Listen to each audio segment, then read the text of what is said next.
I was very ambitious as a child. I was always my mother's child that was always busy. I left home when I was 17 years old in search of a dream that I have been able to live out beyond my wildest expectations.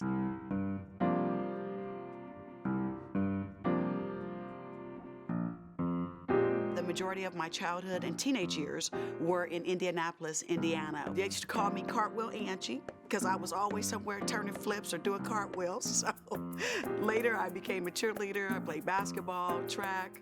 I was just always very active. My mother raised us across the street from a church. So needless to say, we was in church every time the church was open. We went to Bible school, Bible study, vacation Bible school, after church program, choir rehearsal.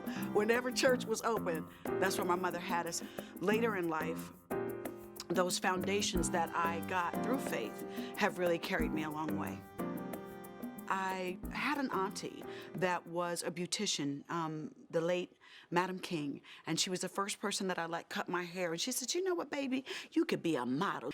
And it hit me. But to come into the world of show business, which I thought modeling and everything else was, it happened in California. I had to trick my mama and tell my mother that, you know, I was gonna go to school, and I did. I went to Golden West College in Orange County, and I would sneak up to LA as often as what I possibly could to audition, try out for fashion shows, hang out a little bit.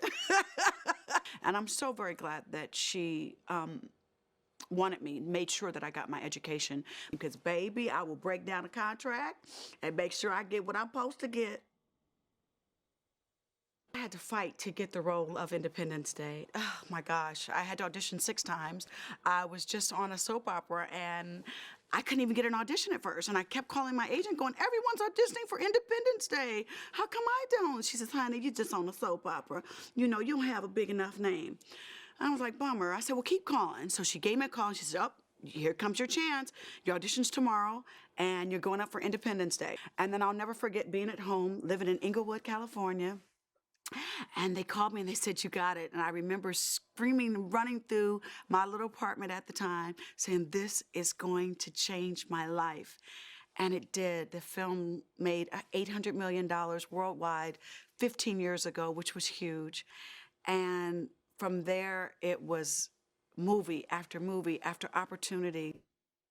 Faith means everything to me, especially the older I become. My mother, when things weren't going great with my career, she would say, baby, humble yourself to the Lord, get on your knees, and don't be afraid to ask for help. And I remember years ago, she told me to write a letter, put it in my Bible, and pray about it. And boy, did that get me through some tough times. I've been through a couple of public breakups. And when I recently went through my recent breakup, I ended up in Tulsa, Oklahoma, of all places. And I did 2 Christian films back to back. And they had me staying across from Oral Roberts University. I opened the curtain, and there were these giant praying hands that let me know that I was in the right place at the right time, that the Lord said, I got you, you're blessed, you're in the right place, and I'm still here and I'm good. I love being a strong woman. I know that it is my role to inspire, to uplift, to inspire, because a lot of people, when they say, oh, I'm just an actor, I just do that, but there are a lot of young girls that look up to the way you live, the way you look, the way you handle situations. I admire women that have strength, that seem like sometimes they get knocked down or seem like they have a lot of obstacles put in front of them, but they embrace them. And they do them with such grace and courage that is something that I hope I leave for young ladies to see in me as well.